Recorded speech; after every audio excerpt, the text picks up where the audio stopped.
This episode is brought to you by our great host, Anchor. It's the best podcasting host we've ever had, and it's got to be the easiest way to make a podcast. Let me tell you why. First of all, it is free. No charges at all for hosting your podcast. Also makes distributing your podcast so easy to all the major platforms with just a click of a button. And the best part of all is that you can make money from your podcast. Download the free Anchor app or go to Anchor FM to get started. This thing's got everything you need to make a podcast all in one place.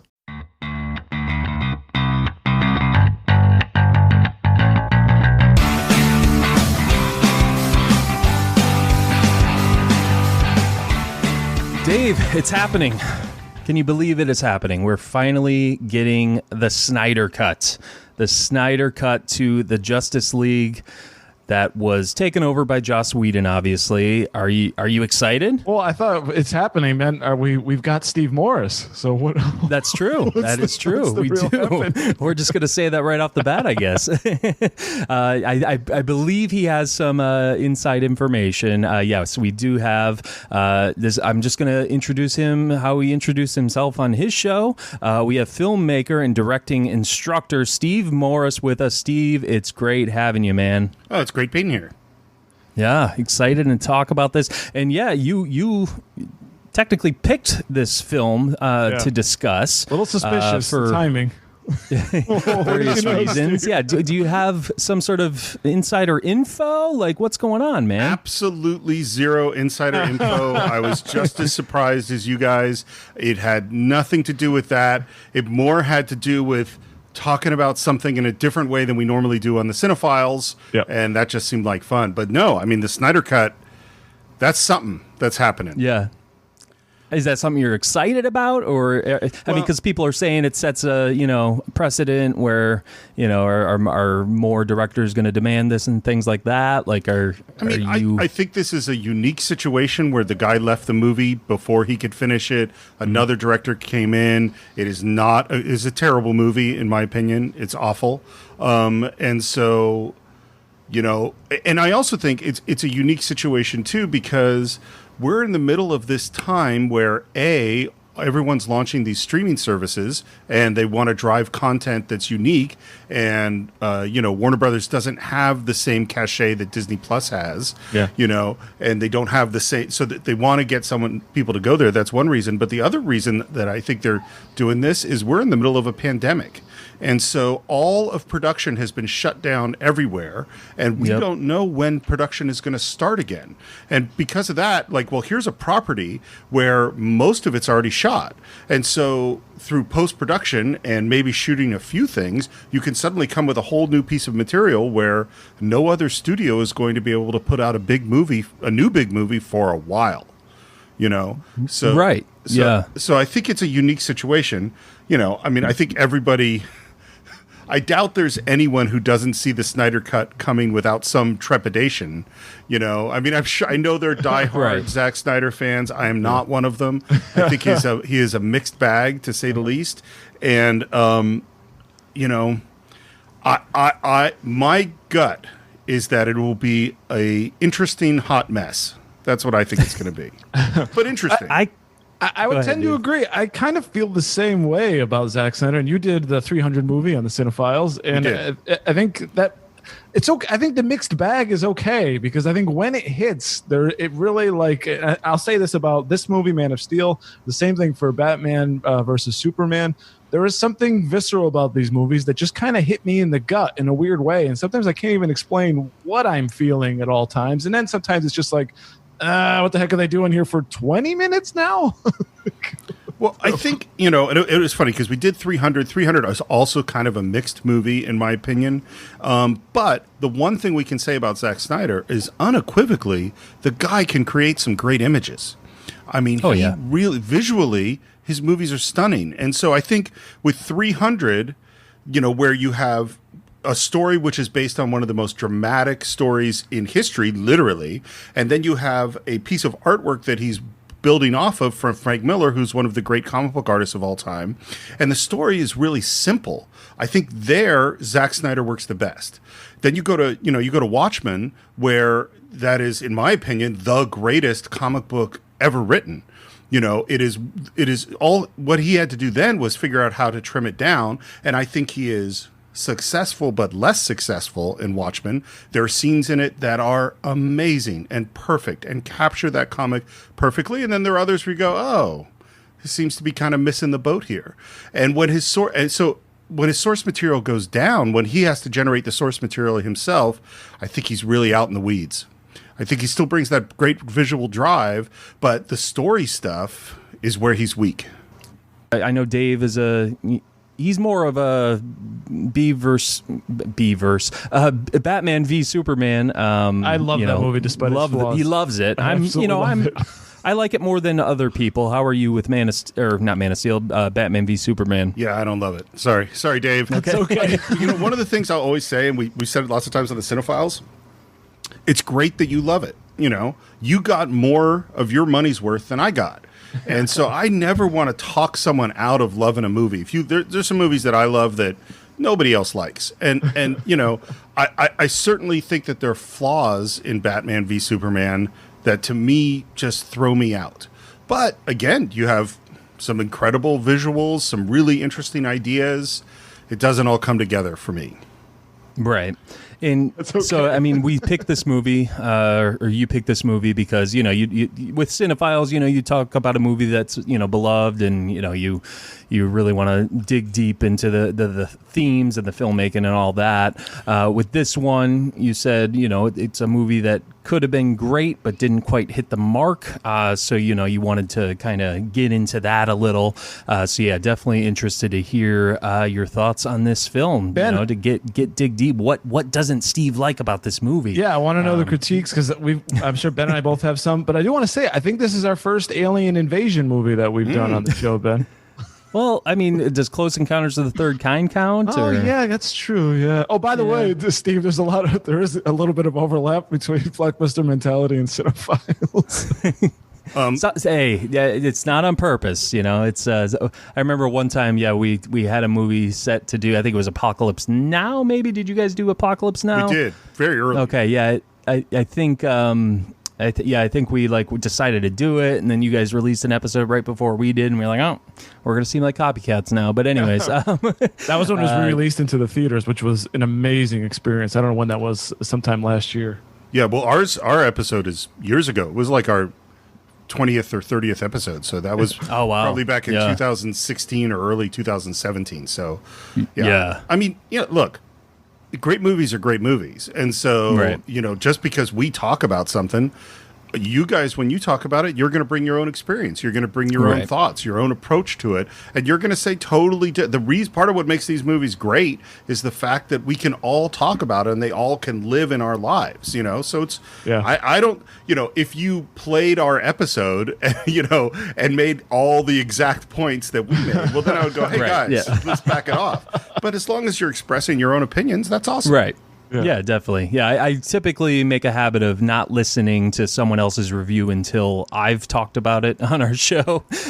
So, I can't be a... Go ahead, Dave. That is sort of the way we even approach the show. Even if, and Steve, I know you do so much research, so much prep, and maybe this is our excuse for not doing as much prep. But we tend to go into these movies like with some of them we've never seen before. A lot of the ones we've done, we just kind of go in it with virgin eyes in a sense, where I'm not gonna read a review. I'm not even gonna check what people think about it. I'm just gonna watch this thing. And we're gonna try to do the best we can, almost like an unspoiled review, if that sort of makes sense. We try to kind of do that.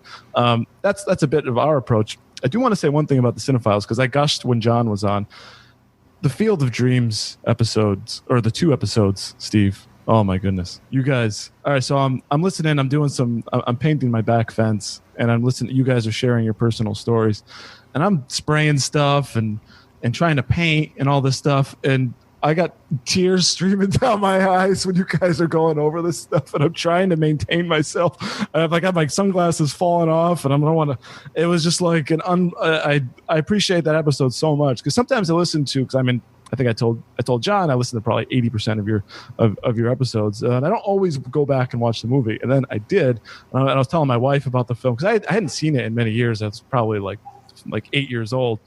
And I watched it, and I had the same experience. Just all those scenes, and at the end when he sees his dad, it was crazy stuff. So I do appreciate that episode very much. Well, first of all, thank you so much. And if we can make a grown man cry while he's doing chores, then I feel like our work is done. I'm really proud of those episodes too. Like, I mean, I love making the show. It's a lot of work. We put a lot of attention to detail in. And some episodes, in my opinion, like, that one was kind of just okay. And every once in a while, we do an episode where I go, okay, that one I'm proud of. That one, and I could tell when John and I are having the conversation, and I can definitely tell when I'm editing the episode that something's happening, Right. And that's, it's like we put out so many episodes. They're not all going to be home runs, but, right. I'm sure you have the same experience where it's like, oh, yeah, this one, something really cool happened. Definitely. Yeah, absolutely. Yeah, I mean, it's you feel something. Yeah, when it is happening, it's like I told Dave last week. I was when we did an episode, I was like, I was totally off my game. Like that wasn't my best episode, and so you get those feelings. But when you hit an episode where you nailed it, it just. Oh, it's the feeling is just the feeling is just amazing. Real quick, while we're on to other movies, real quick, I know you're a directing instructor. I have a kind of a 2-part question, and you can be as brief as you want. I'm rarely brief. Yeah, that's okay too. Okay. We're respecting your time, so we have all the time in the world. So you're a directing instructor. Is there a movie you can think of off the top of your head that you possibly show your students every single year that is an example of good directing, and is there a movie that you show them that this is an example of mistakes? I never show them professional movies as examples of mistakes. My students make plenty of mistakes on their own for us to discuss. Okay. That makes sense. Part of the going to film school is making mistakes because you go and you shoot a film, and then you get in the editing room and you realize the editing room is the great teacher, and that's where you really realize, oh, I needed a close-up here. Oh, the camera's in the wrong place. Oh, the performance isn't quite right. I needed a reaction shot. And so the mistakes are easy to talk about. In terms of films that I teach, there's a whole bunch of films that I use, and it depends on the class. I mean, the ones I go to, the one I go to the most is probably Jaws, because because it comes up in my class about film scoring, it comes up in my class about building characters, it comes up in my class about shot selection, because it's such a beautifully made film. I mean, but there's also, I'll do, depending on the semester, I teach BFA and MFA students, and depending on where we are, I do 2 whole classes on Citizen Kane, just going through it beat by beat. Or I do, we do a class on genres where I'll go through Westerns, and, so there's all sorts of films I pull from that are to illustrate things that I'm trying to get my students to understand. There's not one in particular. It's much more, what I would say it's more is what's the lesson I'm trying to teach, and then finding the film which best articulates the thing that I'm trying to show. Right. Yeah. No, that makes sense. It's it all depends on the people and everything. So I was just curious, Sure. Want to pick your brain a little. Well, you're interviewing me. That's what we're here for. I'm still honing my interview skills, so bear with me. Obviously we're going to get into Man of Steel here, and obviously, but you bringing up Jaws, I have to mention, you seem to, I think you even mentioned it in the Jaws episode, you did a documentary, Great White Shark Beyond the Cage of Fear, which is just mind-blowing to me that you did this. So I assume you already have this fascination with sharks. Did you see the documentary? I have not. Oh, full good. Disclosure. I know. I need to check it out. It's on Amazon Prime. It's very good. Oh, is it? Yeah. Okay. Free. Yeah, I'll definitely check it out then. I don't have a fascination with sharks. Okay. What there's that great John Lennon line, "Life is what happens when you're busy making other plans." Yeah. I fell into doing nature documentaries. It wasn't intention. I was a comic book guy and a narrative guy and writing screenplays and a playwright and theater, and that's what I wanted to do. But my first jobs out of film school, like my first professional jobs, was like editing those bonus materials on DVDs and stuff. So I was cutting all these behind the scenes stuff, which strangely enough relates a lot to the Cinephiles unintentionally. intentionally. And because I was doing all this work editing, and I had worked for, I don't know if you remember the movie Step into Liquid, which is the surfing movie. And it's made by Dana Brown, who's the son of Bruce Brown, who made Endless Summer. So I edited there's more stuff that I edited on that disc than the actual movie. I edited like 2.5, 3 hours worth of material, a lot of which I shot, a lot of the interviews I shot. And because of that, I met Bruce Brown, and Bruce Brown is a buddy with this guy, Mike Hoover. And when Mike Hoover was looking for someone to edit a promo on on my first Great White Shark film, which was for CBS, he'd got my name. So I went and edited promo. He said, do you want to edit the whole movie? So I edited the whole movie and writing all the narration. And then that's what brought me. I started working for the Cousteaus and edited a bunch of stuff with them and did writing for them. And then that's what led me to doing the second Great White Shark film, Beyond the Cage of Fear, with Hoover as the director and editor and narrator. So it wasn't intentional at all. And what was so weird about it is that I'm hanging out with all these people that are obsessed with nature and that want to get in the water with animals, and they're so excited. And I'm there on a boat off the coast of Mexico as people are doing shark dives, and I'm not one of them. You know, I'm like a filmmaker guy. But I actually think that was an advantage because I looked at it in a different way, and we made what I think is a really, really different film from the kind you would see on Shark Week or anywhere else. Yeah. You know, because I come from a different perspective. Right. Yeah, definitely. Yeah, you have, like you said, you're not a big shark guy, so it's definitely got to be unique. So I'm definitely going to check that out. I didn't realize it was on Amazon Prime. Well, and one other thing I'll say is that what the movie is really about isn't about sharks. I mean, obviously it's about sharks, and that's what we're studying, but it's really about fear. And it's really about, you know, sharks are one of the number one feared things in the world, and yet they kill about 8 to 10 people worldwide a year. They're so bottom of the barrel threat to humans.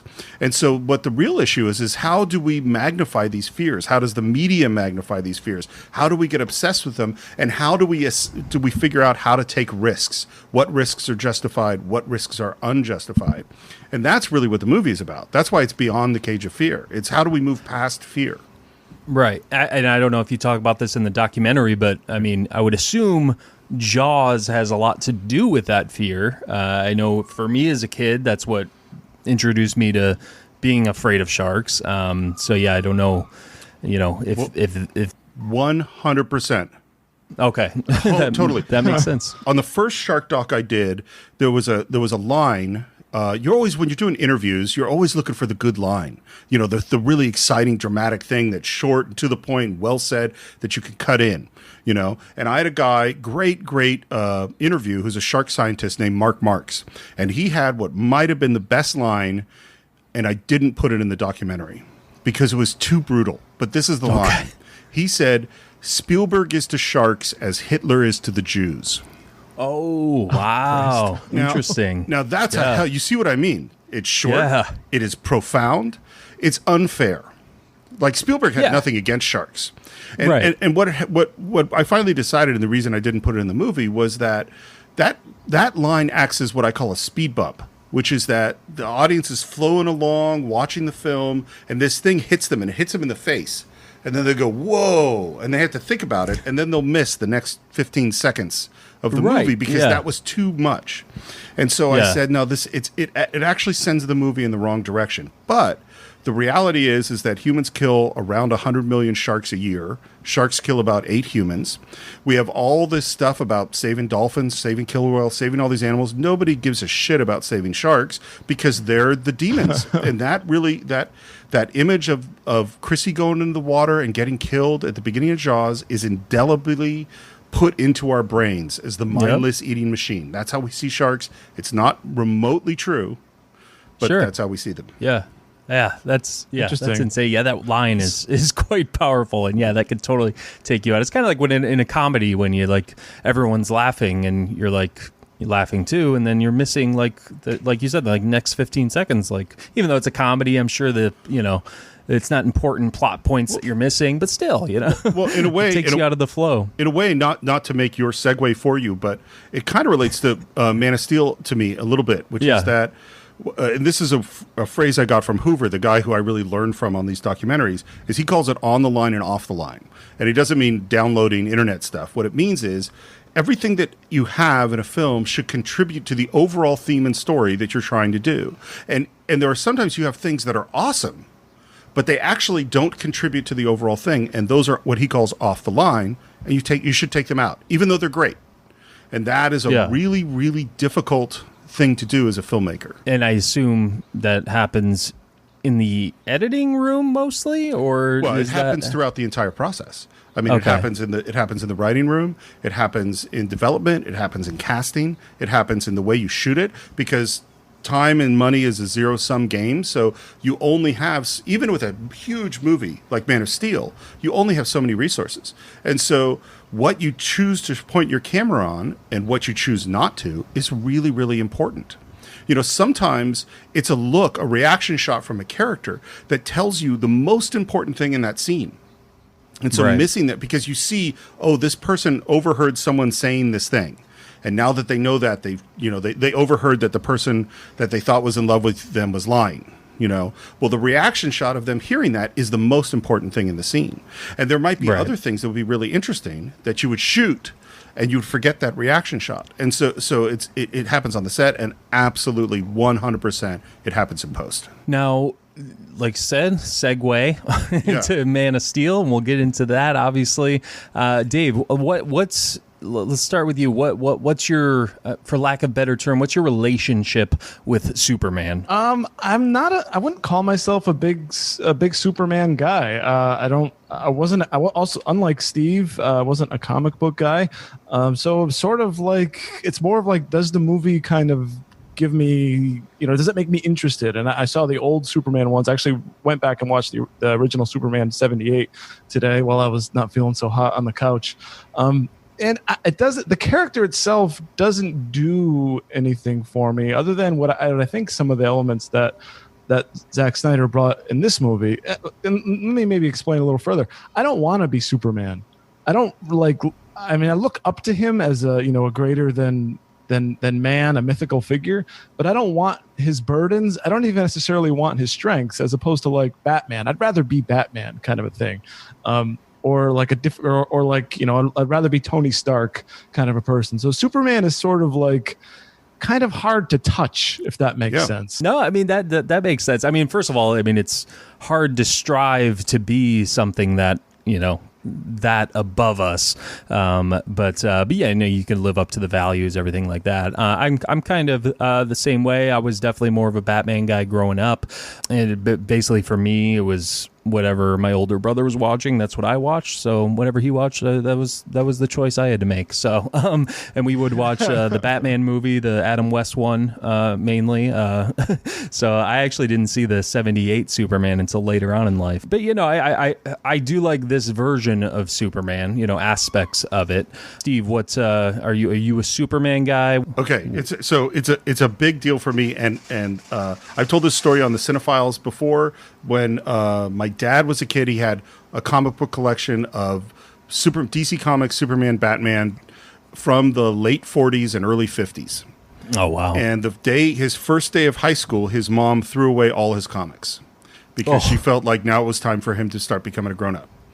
So, so just take a moment with the pain of that story. Yeah, really bad. hundreds of thousands of dollars of comics. And so when I was a kid, my dad brought home, I should have been a Marvel guy, because growing up when I did, DC Comics were pretty bad. But my dad, if I was sick, if it was a holiday, my birthday, my dad would bring home Superman and Batman comics. And I know that this is an audio podcast, but you're looking at me in video. Yes. Here we go. Show you this. Oh man! Garbage can I got when I was 5 years old. Oh wow! It's a garbage can that has the #1 issues of Action Comics, first appearance of Wonder Woman, #1 Detective Comics. It is beat up and battered, and I've had it for 46 years. And if we look over here again, I know we're on audio, but if we look over there and you see maybe a bunch of white boxes. That's my comic book collection. Wow. And I was a huge... I stopped collecting 20 years ago, but I had at one point every Superman comic... I mean, I still do. I have every Superman comic from about 1960 to the mid-90s. So to say Superman was a big deal to me, Superman was a big deal to me. As I grew older, he ceased to be my favorite character. You know, Batman is a much more interesting character. Spider-Man, much more interesting. Wolverine, there's so many better comics that came along. Superman comics generally weren't very good. But I didn't know that when I was 7 years old.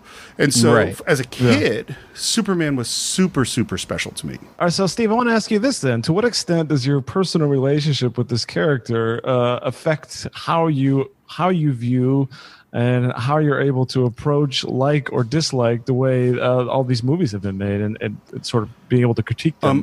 So here's what I say. Obviously, we all have biases, and so of course I'm biased, and my background with Superman, you know, makes me biased. But honestly, my objections to Man of Steel have nothing to do, or have very little to do, with the fact that a lot of people talk about they got Superman wrong or they got Jonathan Kent wrong. I tend to agree with those criticisms, but that's not my problem with the movie. If they had made a different choice with Superman and it had been awesome, I would have been behind it. The problem isn't that they made different choices. The problem is that they didn't thematically connect them in ways that were emotionally resonant. That's my problem with the film. Gotcha. Yeah. And go ahead, Dave. Sorry, just last. Does this apply to the other iterations, like the Christopher Reeve Superman? Christopher Reeve Superman is the archetype. That one and that movie, and you just watched it today. It is really slow at this point. It is a very, very, I would call the pace languid to the point of pain compared to today's films. But in terms of character, Christopher Reeve is the defining version of Superman. You know. Yeah, but we get it like a fun kind of bumbling Clark Kent, which is completely missing from this movie. And I guess it's. I mean, again, that's where I go. That's their choice. Their choice is that the tag is Clark Kent, and I'm totally fine with that. Like, and if you wanted to do, there are Clark Kents. The Clark Kent on the TV show that I grew up with George Reeves is a tough guy. He's not bumbling in any way. And so they're different versions. Just as, like, if you look at the Adam West Batman to the Tim Burton Batman to the Batman the Animated Series to the Chris Nolan Batmans, those are different. And that's okay. Very much so. Okay. Yeah. You know? Yeah. Well, I mean, obviously this is a lot different. I mean, kind of jumping into this thing. I mean, obviously we won't go scene by scene or anything. It's not the Cinephiles. Yeah, exactly. We didn't do that much research. You know, when did production? We pride ourselves on our laziness. So getting into this thing, it starts off on Krypton, as the original does, and it actually shows the birth of Kal-El, which later becomes known as Clark Kent / Superman. But yeah, we get the whole world of Krypton here. We get Russell Crowe. What are your guys' thoughts on this depiction of Krypton? I think it looks really cool. I think the designs are really interesting. I think the world they create is really interesting. And would you like to hear my radical opinion about this? 120%. It's not possible. You can't have more than 100% on anything. I would have cut it. I should have known you would have said something like that. Yeah, what a jerk. If I were the executive in charge of planning this production, I would have cut Krypton entirely out of the movie. Why is that? So this goes to this idea of what is the theme of the film that I think is so muddled. Let me ask you this question first. If you think about that movie, what is the most moving, powerful part of the film?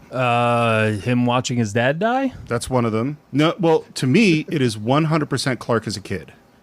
It is Clark in the closet who can't deal with his powers. It's the scene where the school bus. It's the scene where he finds out that he's an alien and he says, "Can't I just go on pretending I'm your son?" And Dad says, "You are my son." Yeah. No, yeah. That is moving. Like, to me now, I have a son who's adopted, so that scene in particular is moving to me now. But I didn't have that kid when I saw the movie when it came out.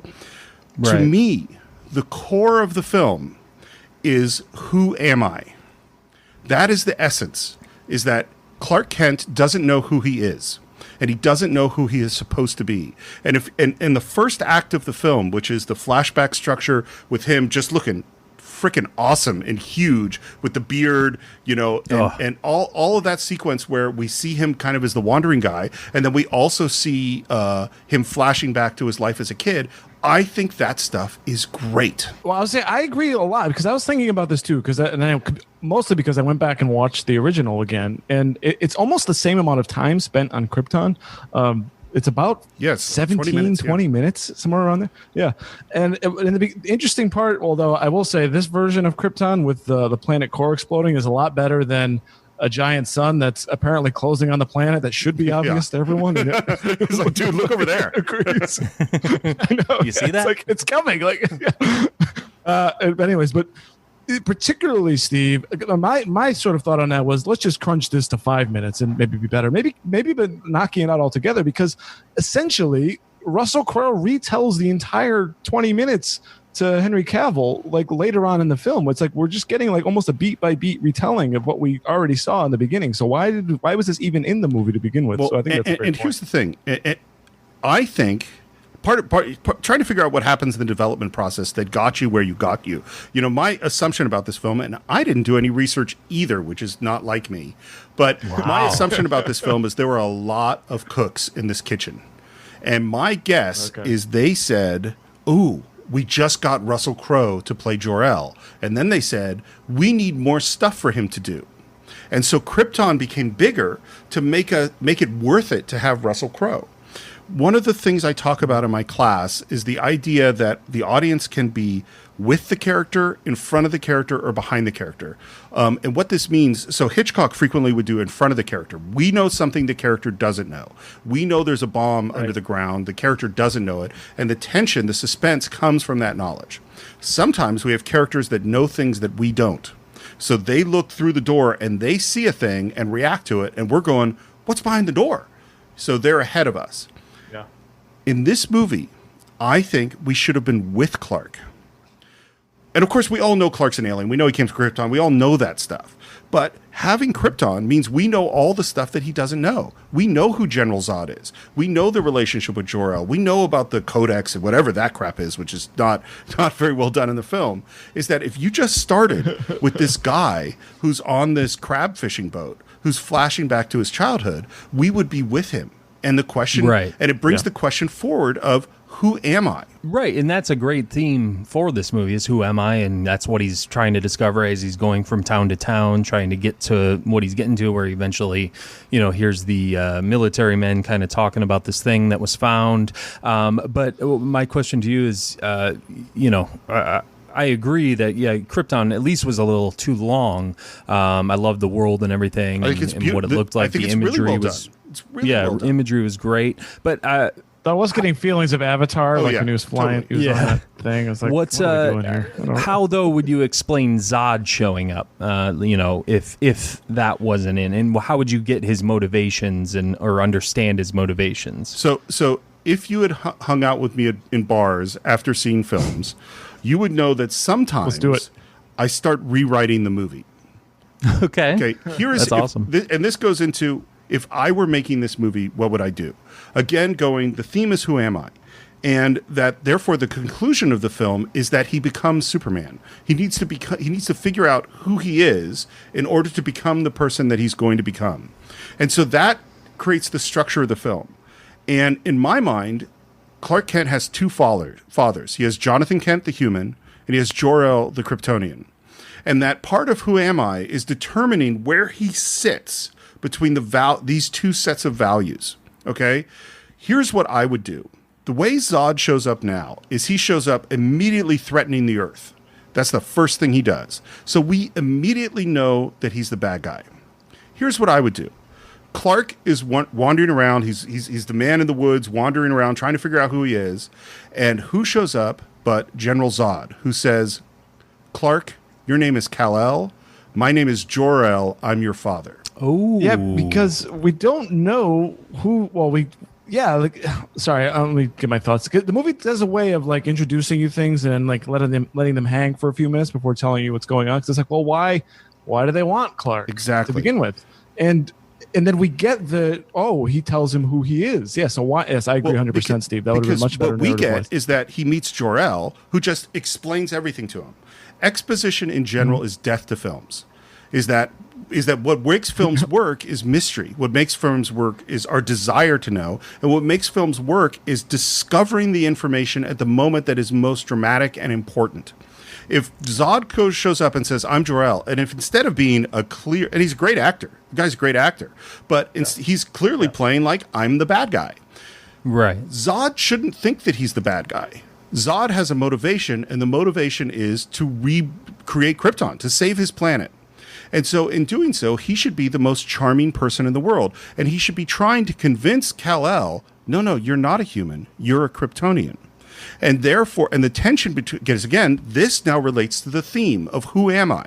Is that you have Dad saying, this is what my values are, Jonathan Kent, and then you have an imposter trying to manipulate him into believing a certain set of beliefs. And then you can have Kal-El follow that. Oh, maybe that is who I am. I finally know who I am. I'm a Kryptonian, and actually like Zod, and then discover that Zod is not his father, and then discover that Zod is a bad guy and have to turn on this person. And now we're into a movie of, now I have to figure out how to define myself. That is how I would write that film. Well, I like that. I like that seduction angle very much. So it would do a lot more. Go ahead. No, I have to pick your brain. You said something along the lines of exposition is kind of the death to film. Death, yeah. Is there an example of good exposition? Well, the best exposition in the world is the one where you didn't notice it. Oh. Okay. Do you have an example? Sure. Let's see. Let me think. There's so many of them. Not to put you on the spot. Jurassic Park. We have Sam Neill, who is out as a paleontologist as a dig, and this little kid says to him, "Oh man, velociraptors aren't that scary." And he advances on the kid and describes a velociraptor attack and scares the crap out of him. Now, that is a scene that's actually giving you a ton of exposition that's all going to come back, that they hunt in pairs, that they sense motion. Unlike the T-Rex, the velociraptor doesn't just see on movement. He says all this stuff. But you're not going, I'm getting an exposition dump. You're going like, we're seeing him really scare the crap out of this kid in a really funny way. And it's doing another thing, which is because good filmmaking always does more than one thing at once. Because Sam Neill's character in Jurassic Park doesn't like kids. And one of the essential conflicts with his girlfriend, with what's her name? Ellie. Yeah, with Ellie. Is that she wants to have kids and he doesn't want to have kids. And then one of the great changes from the book is in the book he does like kids. And in the book he's with the kids and he likes kids. In the movie he doesn't like the kids, doesn't want to be around the kids, and comes to like the kids by the end of the film. And so this scene where he describes the velociraptor attack is, yes, it's giving you some exposition, doesn't feel like exposition, and it's doing all sorts of other heavy lifting for the film. Yeah, sort of lets you figure it out for yourself rather than beating you over the head with a hammer. And have you guys done Jurassic Park yet? We have. It's a good one. It's a two-parter. I was gonna say we beat you to it, but never mind. And by the way, if you want to look at good exposition, Spielberg is the best. Because we go into the basic rules of filmmaking of show don't tell. Is that if I have to have someone come on and explain what's going on, which in Man of Steel happens multiple times. We have Jor-El give a big exposition dump. We have Zod give a big exposition dump. Instead of those things what does Clark do? He's just sitting there and listening. Because what's really happening is that they have to explain it to us. Right. That's where we start to tune out of films. Right, yeah, because you know that they're just, the audience doesn't get it, let's explain it to the audience. Yep. You're not connecting with the characters at that point then. You're just connecting with yourself, saying, okay, I get it now, is what I'm kind of... Another thing I'd like to mention about Zod before we get off, what did you think, Steve and Ben, about the idea of... They brought in sort of genetics into this story, and I don't know how much that was in the comic book of what was going on Krypton, because, I'm sorry, Superman he was the first, natural birth in hundreds of years or something like that. I felt like it cheapened Zod as a villain. Essentially, he was who he is based on his genetics. He was almost like an automaton. He was something created in a lab to be this guy. So I don't know if you guys felt that way, or he was bred to be this jackass, right? So I don't know. It makes him a lot less compelling to me. I have several opinions because this brings up multiple issues, I think, with the film. So I always have a lot of opinions. you guys listen to the Cinephiles. That's why you're here. So here's the thing. So first of all, I haven't read Superman comics in 25 years. So it might very well be that this genetic stuff and natural birth stuff is in the comics more recently than what I read. I don't know. What I think, what again, and this goes into whether or not it's good filmmaking, is all of the stuff like Clark has all the genes of the planet Krypton or something in him. That's the plot. Yeah. Zod, if you want to say that Zod has been bred to be this ultimate warrior defender guy, he's genetically engineered for that. We say it, but we don't show it. It's the same as this exposition thing. If that were the case, he shouldn't fight. Jor-El should not be able to fight toe-to-toe with him. In fact, you should see in the first scene that he is a total freaking badass. And show that he's a badass rather than having him to explain it but never do it is pointless. I'm a badass, don't you understand? And then it also relates to the final fight scene between the two of them. And I think that fight, a lot of people talked about it as problematic because of all the destruction and Clark doesn't help save people, and I totally agree with that. I think that's a problem. I also think it's just a bad fight scene. I don't think, because what they do is just one guy hits one guy and the other guy hits the other guy. And he says, I was trained as a warrior. I spent my whole life training as a warrior. What were you trained as? A farmer? But we don't see the manifestation of that truth. We don't see, what should happen if that's the case is Zod should completely kick the shit out of him with great fighting technique. That's real. There's like one sequence where it looks like he knows how to fight. Other than that, they're just slamming each other into buildings. And Clark should be totally overmatched. Superman shouldn't be able to fight back because he doesn't have the technique. And then he should have to learn something in the course of the fight scene. And again, this is I Am Becoming Superman in terms of how to defeat this guy. He has to outsmart him. He has to outmaneuver him. Maybe it's that he's much more experienced with his powers and Zod is not experienced with his powers. And like there's the moment in Wrath of Khan where Spock says to Kirk that Khan's strategy represents two-dimensional thinking. And then we go, the solution is I'm going to move in 3 dimensions, in the Z axis. Well, that's what needs to happen in this movie, but it doesn't really happen. In fact, what happens is that he actually outfights him and gets him in a chokehold. Yeah, great point. But one of my problems is I thought the movie was over.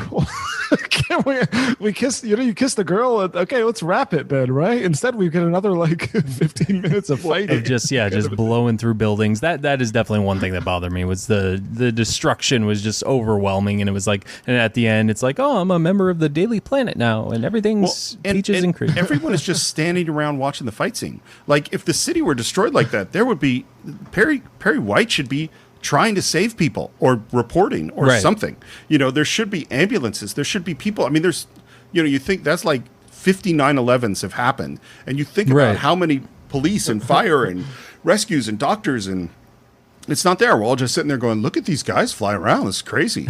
Do you guys see this? Although it does set narrative-wise for Batman versus Superman, because we do kind of see that fallout. I think that's brilliant. I think the fact that Bruce Wayne is there. And when I saw that in the trailer, I'm like, oh my God, that's a brilliant thing to. I don't think they did that much with it. Or I don't think they did the right stuff with it. No, I was just going to speak on casting real quick. Zod, I love Michael Shannon. I don't think he was the right choice for Zod. I think it was, I don't know, just something about it, just something the way he delivered his lines, especially at the beginning when he kept saying like, I will find him. I will find him. And I will find him. Like, we know, okay? It just didn't work for him. And I mean, that I assume has to do with the writing and the directing, having him do it that many times. But for me, I don't think Michael Shannon was the right choice. What do you guys think? So I 120% agree with what you just said. Ha! Steve, we don't go over 100%, so I don't know. Damn it. You can't do that. Doesn't make sense. The answers. But I actually, my gut, and again, I don't know because we're not on. I wasn't on the set. My gut is it's the writing and it's the directing. I don't blame the actor. He's a really good actor. I've seen him play a lot of different stuff. The choice that's made with this character is this is the bad guy, and I think I'm not a fan of bad people who do bad things because they're bad. I don't like that. And there's a really good motivation that they give him, which is, I am the protector of Krypton. Like, that's my whole mission is to, and therefore, since all of Krypton is now in the Codex or whatever that is, my job is to save that and bring Krypton back to life. That's a fantastic motivation. You don't have to be a bad guy. The problem is, he makes that speech about being the protector of Krypton at the end of the movie when he's about to fight Superman. And it's like, well, if we didn't already know it, saying it at the end of the movie is too late. And if we did know it, saying it at the end of the movie is unnecessary. What we should have done was really known this guy is passionate. He should be, so Jor-El is passionately trying to save Krypton. Zod should be too. They should be both trying to do the same thing with different methods. But that's not what we see. We don't feel like, oh my God, Zod, Krypton's about to die. He's doing everything in his power to save it. And we might not like his methods. We don't feel like that. We feel like, here's the bad guy. Yeah. Well, maybe we can make a deal. Clark Kent or Jor-El can give him maybe a pint of his blood, and you can put the world engine on Mars or something. I don't know. Well, that would be something else here. That would be more interesting. Like, what if Superman's saying, I want to help you save Krypton, but I don't want to destroy the Earth, and trying to find a way to help. And then, but Zod won't do it. There is something tragic about this story, though, with Krypton. It's doomed, right? There's in both films, and I can't get the 78 version out of my head, but it's like, no, we're all dead. Like, there is no escaping. There's something final about what they're saying that's happening to Krypton. It's not. There is no salvaging it. It's just you, Jor-El, by yourself on your own. And this vision of bridging the two worlds is just never going to happen. And I don't know that it has to be that way, but that seems to be what these movies are always saying. I mean, it's a crazy idea that a bunch of scientists would be saying that there's some kind of disaster coming, and a bunch of other people don't listen to them right up until the end of death of the planet. That just seems like a crazy thing. That's not relatable at all to what's, I never believe such a thing. It's poppycock. You have the Lois Lane, obviously, has got to be in this movie, played by the wonderful Amy Adams. She, again, I keep throwing it on you guys, but what do you think of how this was handled? She basically, goes to where that spaceship is, whatever you want to call it, with where Jor-El is and where Clark Kent eventually finds him. She then traces down Clark Kent after all that, traces down where he worked, all that. So she knows Clark Kent right away. For some reason, this threw me off and kind of rubbed me the wrong way that she knew his identity so quickly. Am I the only one who thought that? What do you guys think? I'll just quickly jump in and say I disagree. I kind of like the way she finds him out and the way they kind of almost find each other in a sense. And I think the two of them have really good chemistry on screen, and sure, kind of forcefulness punches through this kind of stand up to him. So I thought she was great, and I thought the two of them were great. But I'll hand it off to Steve for him to poke holes. No, I actually agree. First of all, I think Amy Adams is amazing. I think she is a phenomenal actor, and I say this with huge respect. I think this is probably her worst performance, or maybe Batman v Superman is. And again, not her fault. There's just not that much there for her. Right. But whatever she does is really good. I like what she's doing. Yeah. I think that I said at the beginning, if they go in a different direction, and I like that direction, even though it's different from what I grew up with, I'm totally fine with it. And in this case, I think it's a totally interesting choice to go the other way and say, we're not going to have tension around because the idea that this guy puts on glasses and suddenly she can't recognize him is always been ridiculous. And so they go, yeah, screw it. And I love the final line, welcome to the planet. I think that is a great line because it's a perfect double meaning. And the fact that she knows, I'm totally fine with it. I wish they gave her more interesting things to do. By the way, Dave, you brought up the finding Jor-El as the AI on the ship stuff. Oh, that's the worst. Mm-hmm. Yeah.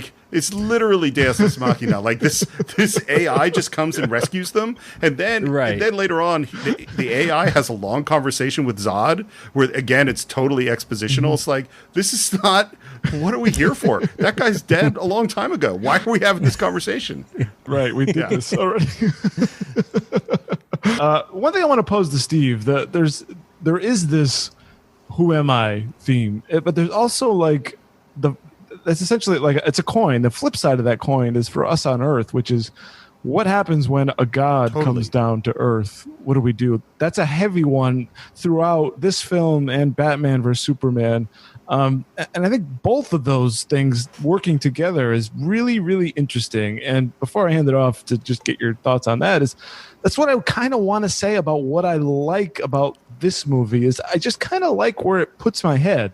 I like where it gets me kind of thinking and kind of makes me feel. And that kind of process. And yeah, and there is crap and we certainly picked through it. But I do like the ideas of this film, and of course, and I can't help but can put B versus S with that. But I'll stop talking. I like the idea too, and my problem is they don't make it work that well. So again, we established this idea thematically, and particularly with Jonathan Kent, whose death I do have a problem with, but I'll accept it with the idea of we're afraid of how the world is going to react to you. Okay, and exactly, but they don't really deliver on that, because we don't spend enough time with how the world is reacting to this guy. And in fact, they react pretty well. Like, if you look at original Superman, you have just a great sequence that warms my heart of Superman's first night of rescue. He rescues Lois from the helicopter in 78, the 78 Superman, the cat out of the tree, he stops the robbery, and everyone goes like, wow, thanks, Superman. And there's just this outpouring of love, right? So what this movie should have done, if you wanted to explore that theme, is do the opposite sequence. Superman shows up and everyone is terrified. Show bad consequences. Show that the army doesn't trust him. Because what happens is he surrenders himself and then he breaks his things and then they kind of trust him. And now we're all working together. Although they were trying to blow him up through most of the Smallville battle, by the way, which was itself kind of problematic because I don't know what there felt like there was no stakes on that battle. Even though we're blowing up this whole town, like there isn't the world is turning against. It has initially turned against him. And again, if you go to this "Who am I?" question, if Clark felt the world had really turned against him, and then he's with Zod. Then he would go, yeah, maybe I am a Kryptonian. Maybe I fuck this world. They don't like me, I don't like them. But that never happens. There's never a moment that you see, because if the question is, if Dad says, which is problematic in different ways, because it's very different from Jonathan Kent, but if he says, are you saying I shouldn't have saved the kids in the bus? And Dad says, maybe. Now that's not like the Jonathan Kent of any comics ever. But I will say, okay, you want to change him? Fine. Then make that a thematic principle throughout the film, and then have Clark have to face the decision of letting people die.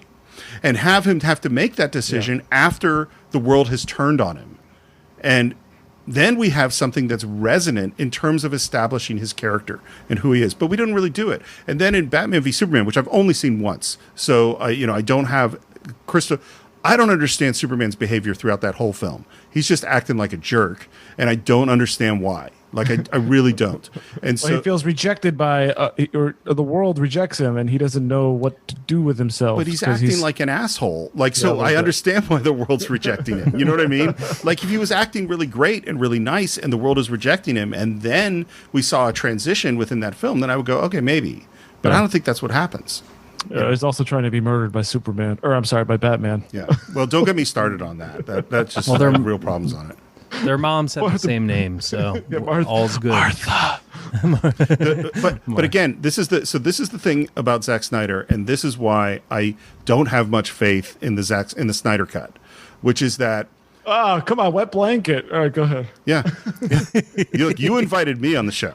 It's like, here's and on the Cinephiles, all I do is praise movies. So I did say, just once. It's nice to see this side of you. Yeah, the nasty, sarcastic, critical. Didn't do prep. We're not going scene by scene, and we're going to take a dump on it. That's it. This is the theory. And the only reason I want to do Man of Steel, we talked about some other truly bad movies. I think they're great things in Man of Steel. That's why it's interesting to me. Is like, why does it not achieve greatness? Yeah.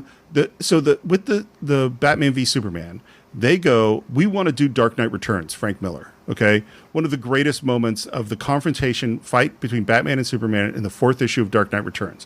One of the greatest moments in comic book history. It is not possible to do that in a movie. And the reason is what makes that work is that Batman and Superman have known each other for years.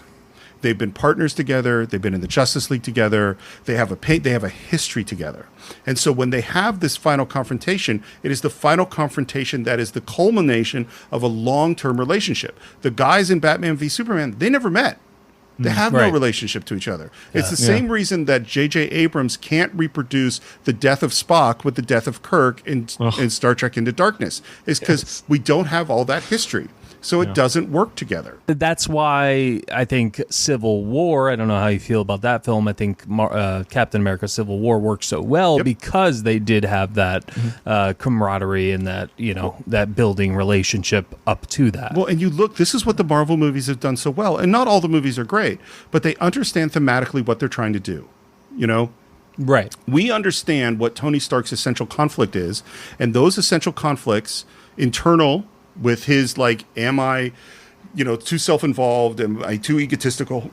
And his relationship with Cap, we understand that Cap is always going, I don't think you're really going to self-sacrifice. And how does the first Avengers end? With him self-sacrificing. How does the last Avengers end? With him self-sacrificing. Each of these characters, they do such a good job of tracking what their emotional journey is and who they are going to become. You see Thor gets tracked. You see Hulk gets tracked. You see all of them.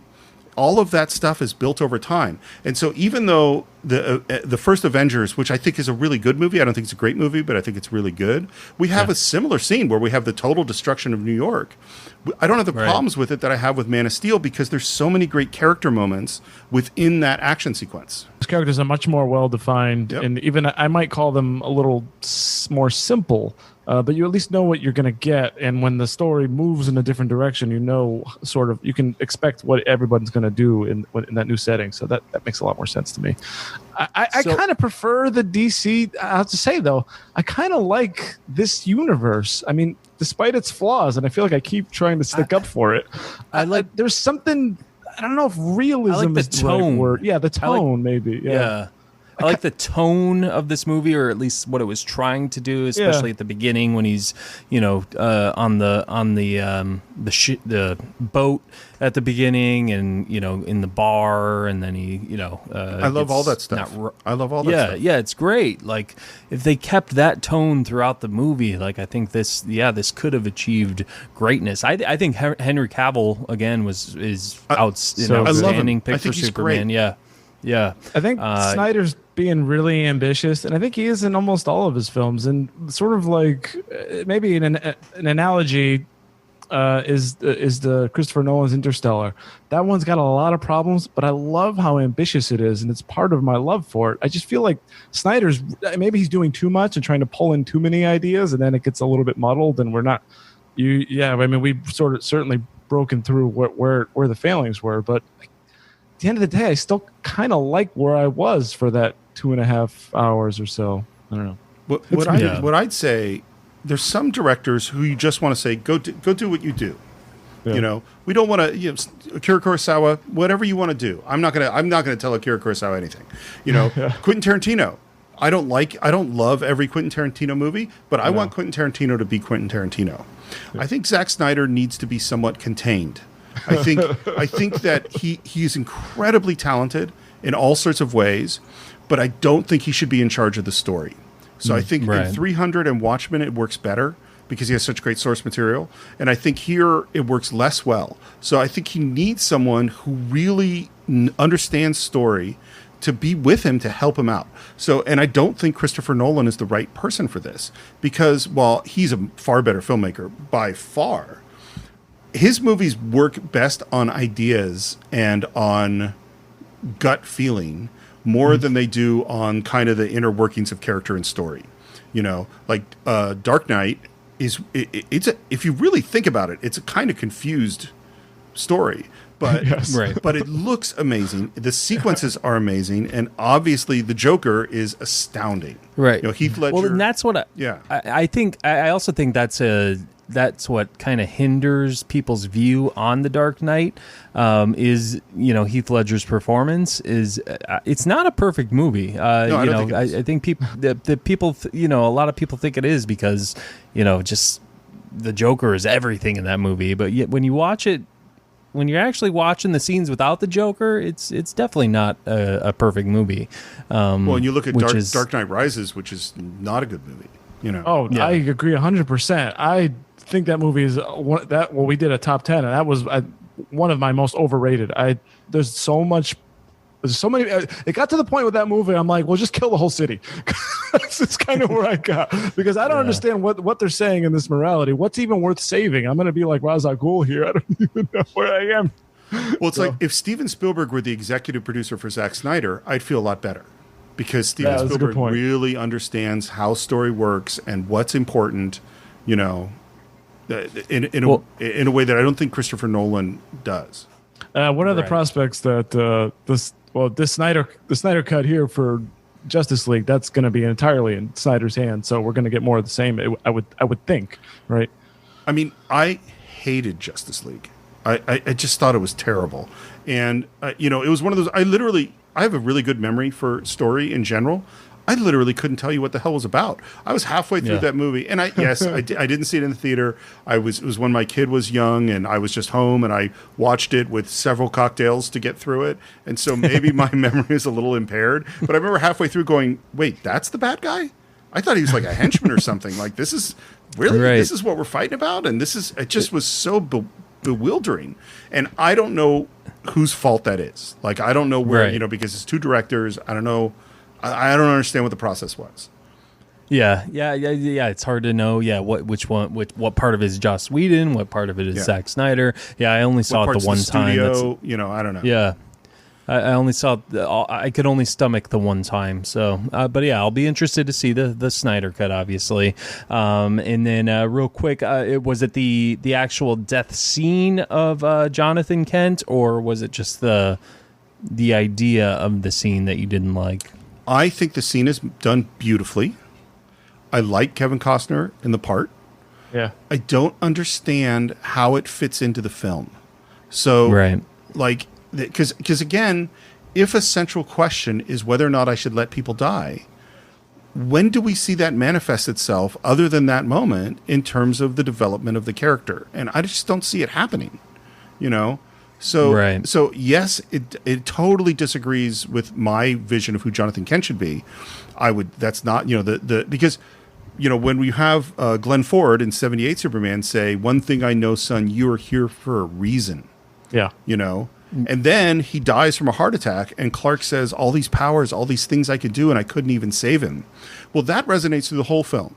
And in particular, when Lois, and I hate the turning back time, I think it's terrible and stupid. Doesn't make any goddamn sense. No, it's horrible. But when Lois has died, we think about that moment of all these powers and I couldn't even save him, and that he does bring Lois back. It still resonates in terms of the character. And so I don't think Jonathan Kent's death resonates in the film. Even it's well filmed. But I don't understand. Yeah, like in that moment, you kind of feel it, and it's like, it's a well shot, like you said. But yeah, I mean, like you said, it doesn't. You don't think about it ever again. Because when is the right time, right? It doesn't. The movie never really tells you when, and it almost just sort of, because Lois Lane found me, now it's the right time. That doesn't really work either, does it? Well, like think again. This is me rewriting the film. Is like, let's say, because what do we see? What's the first thing we see of Clark Kent? He saves the guys on the oil rig, right? Yeah. So we immediately see him saving people's lives. So there really isn't a question in the film of whether or not he's going to let people die in order to protect his identity. What if he didn't save them? He lets them die. And then Lois Lane gets shot, and he is left with the choice of, if I don't reveal myself in some way, Lois Lane is going to die. And he chooses to reveal himself to do something different from what his dad said and what we saw him do before. Then we see, because what we want to see, particularly in a Who Am I story, is characters reaching a decision point.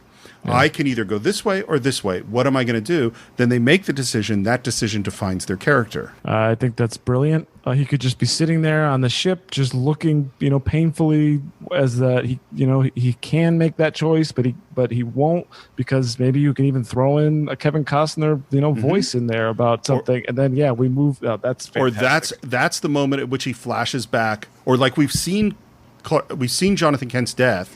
And then later on, we're on the ship, and he's in this moment trying to decide, and we flash back to Jonathan Kent's death again, and we know that's what he's thinking of, and he turns away. Yeah, that would have been great. That's the best rewrite so far, I think. There we go. Steve Morris is rewriting. I'm available, Hollywood Studios, anytime you like. My fee is very reasonable. I'd be happy. I just want to know what bar you end up after the movie, because I want to plant myself there. None now. Now the bar is in my living room. It's very well stocked. Exactly. That's good. I hated the term world engine. I just wanted to throw that in there. That's in my notes here. I hated the term world engine. That was the worst. It was so cheesy. I know they used it in the original Phantom Zone. I still don't like that, but what are you gonna do? What real quick? What did I miss? I've seen this movie a few times, and then it's been a couple years since I've seen it last. How did Zod and his crew get back out of their imprisonment or whatever? It is slightly different. You're talking about in the 78 movies? No, I'm talking about in this one. How did they get out? Oh, there's some weird thing that I don't know. I don't even remember. It's like something happens in space, or like a black hole or something, and then they escape, and then they find some other ship which they rebuild to make it to Earth. Or I don't care.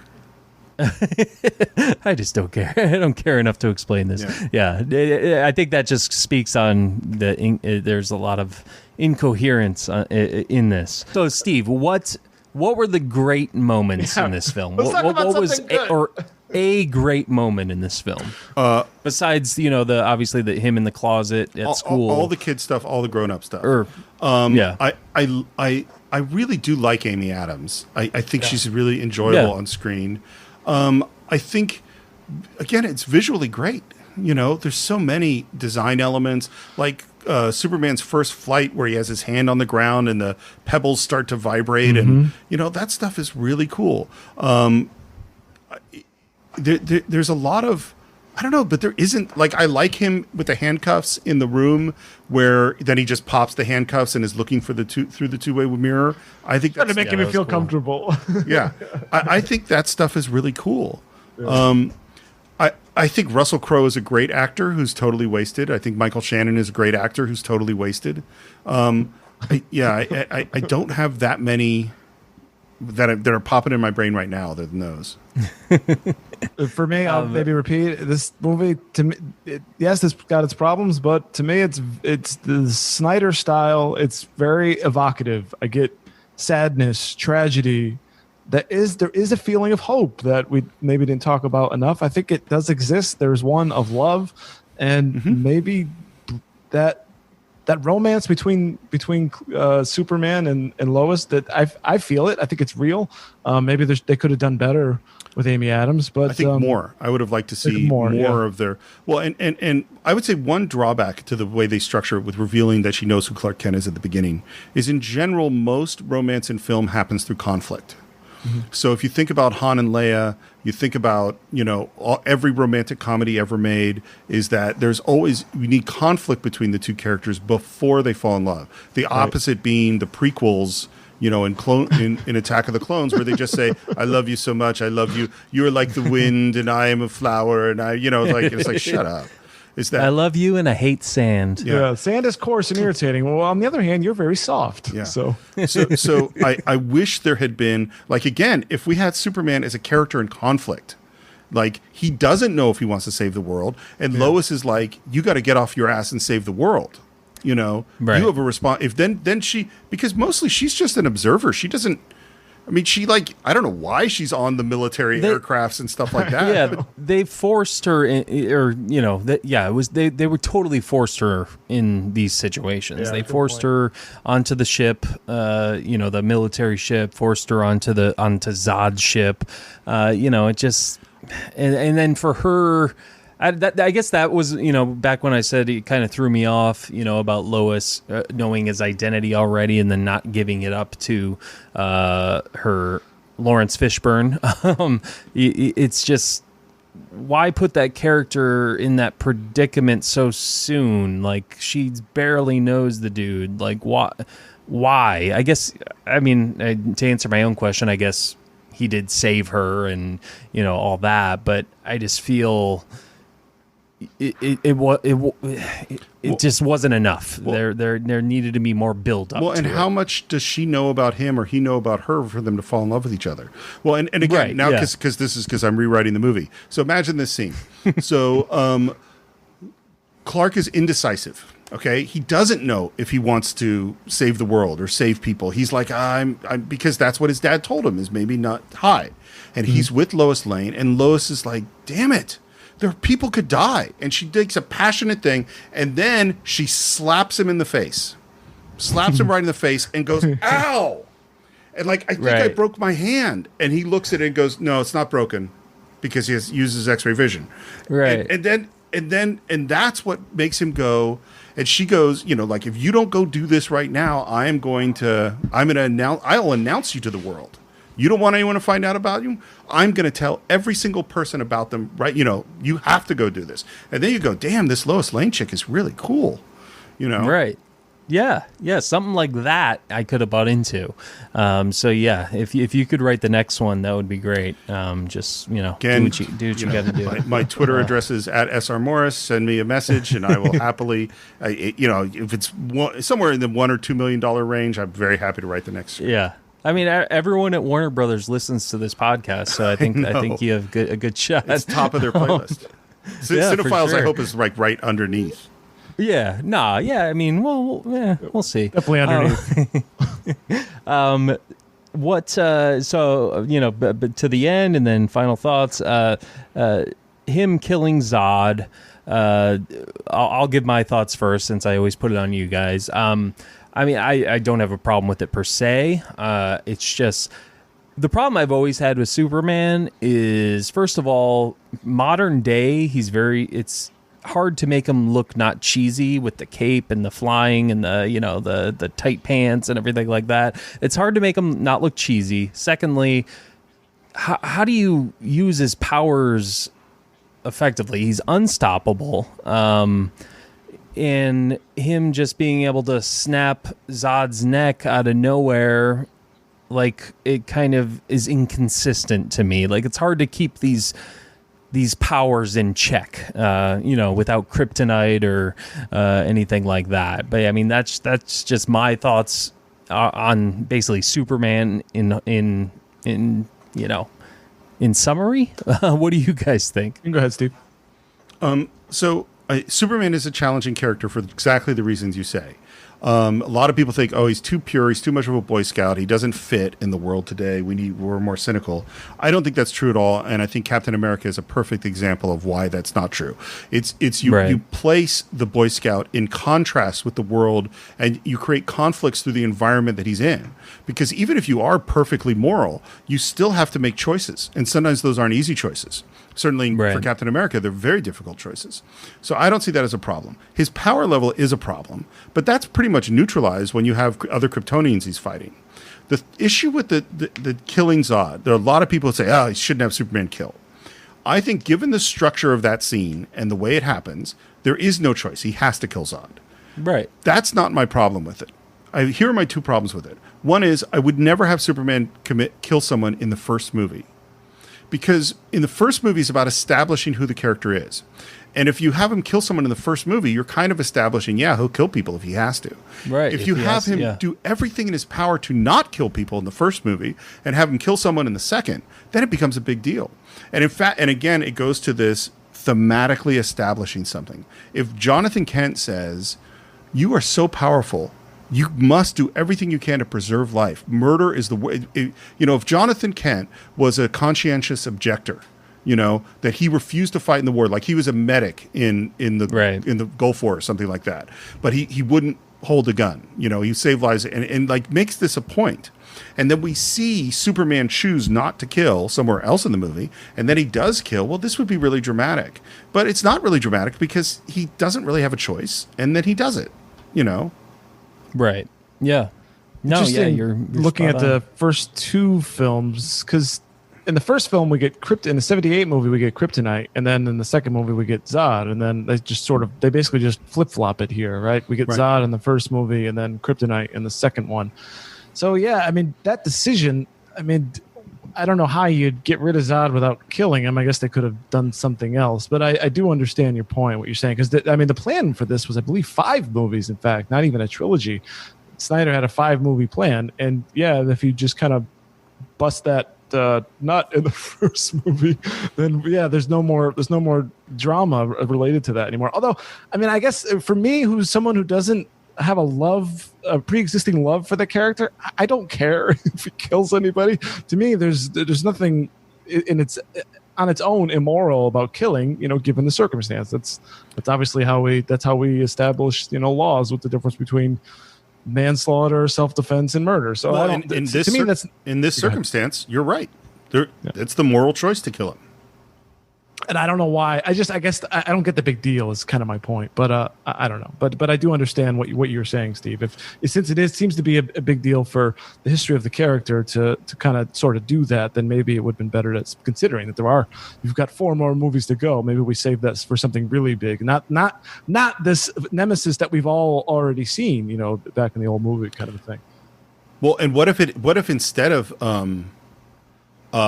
instead of it being in the heat of battle where he's literally about to incinerate a family, where there really is no choice, what if in the second or the third movie, Superman realizes that the only way to stop this person from doing a heinous act is to kill him, and then has to plan to do it? Like, I'm actually going to go kill this guy. Yeah, that's a very different circumstance that has a lot more moral character weight to it than the way it happens in the film. I agree. That presents more of a gray area. Yeah, I would like to see something. There is no. Yeah, so it's like. That's right. So you sort of, I understand the point. It's that you can quickly dismiss the blowback because you're like, well, he didn't have a choice. But then it's like, well, maybe he should have had more of a choice. Is your point, which I understand. Well, and my objection to the scene is not actually that he kills the guy. My objection is that it's not a big deal. It's like, I would have killed him too. Right. Anybody would have killed him. Who's going to say don't kill him? Let's move on. Yeah, it wasn't this like challenging moment for the character. It was just like, got to do what I got to do here, and boom. I mean, imagine if Superman killed someone because he thought that was the only way to save someone, and the person was innocent.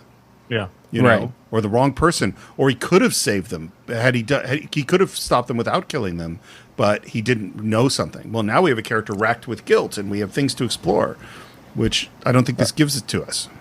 No. Are you okay with Batman killing people in Batman v Superman?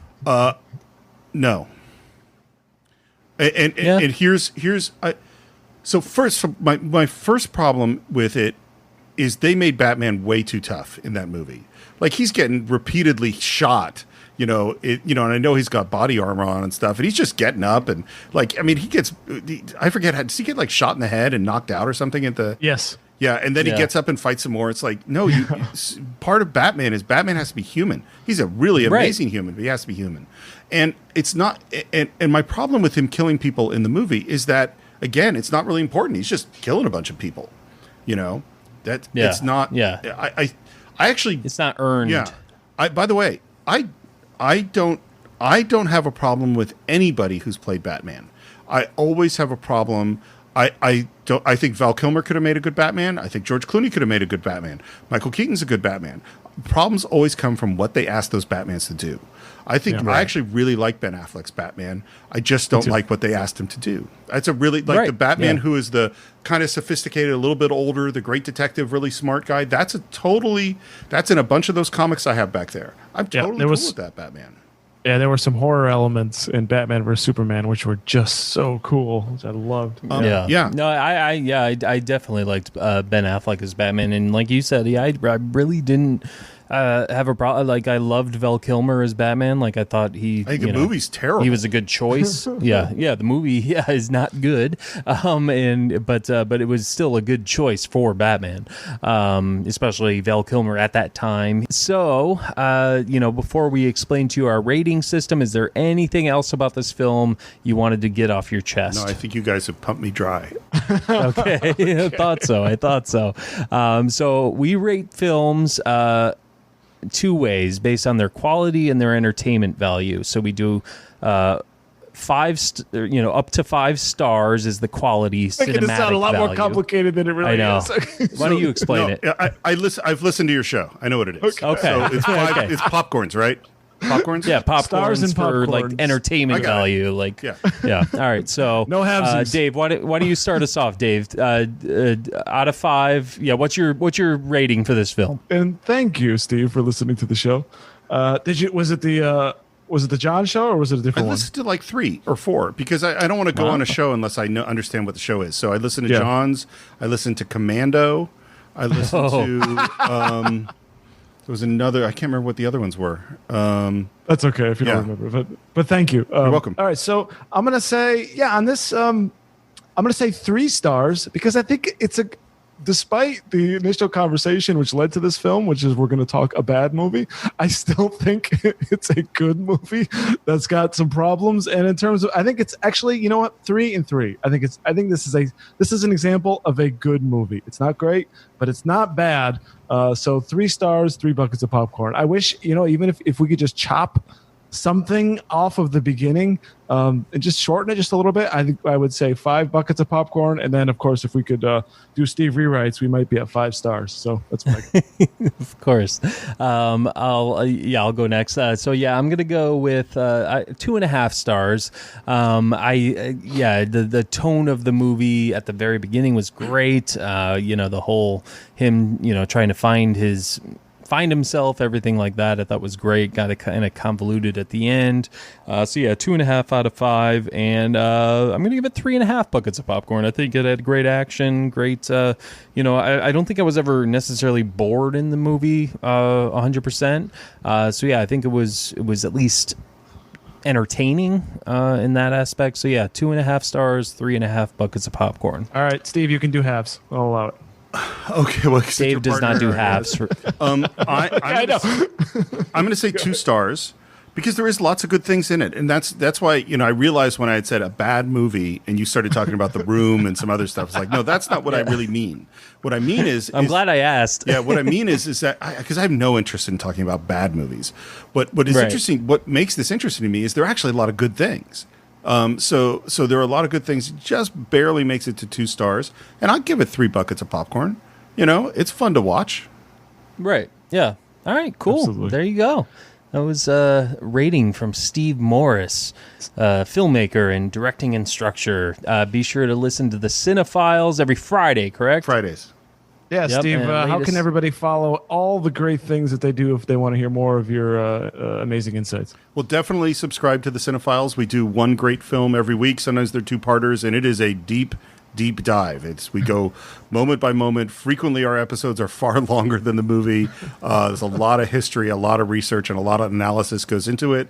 The Cinephiles you can follow on Twitter at Cine_Files. Files is with an F, CINE. Files. To subscribe on iTunes, it's CINE-Files. On Instagram, it's the Cinephiles Podcast. You can follow me on Twitter at SRMorris and on Instagram at SRMorris1.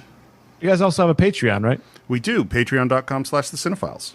Excellent. There you go. And is there any projects you can talk about you're working on now, directing-wise or anything like that? No, but you can certainly go watch Beyond the Cage of Fear, my Great White Shark movie. Yes. It's on Amazon Prime. And you can watch my feature, The Assistants, is on iTunes, and it's starring Joe Mantegna, Jane Seymour, and Stacy Keach that I wrote and directed and edited that one. All right. So, definitely check that out. Steve, it's been a pleasure. We really appreciate you having on. You can come back anytime. Absolutely. It was a lot of fun. Thank you for having me. Yep. Dave, where can they find you? Find me at Dave_Quist. I'm not going to spell it out because I can't spell. Yeah, that's true. I am at BCcord. You can find our podcast at BlockbusterCast, and be sure to subscribe to iTunes, rate us, review us, blah, blah, blah, blah, blah. All right, folks. Well, that is it for us. For Steve and Dave, I'm Ben, and as always, grab some popcorn, grab some snacks. We'll catch you guys At the movies.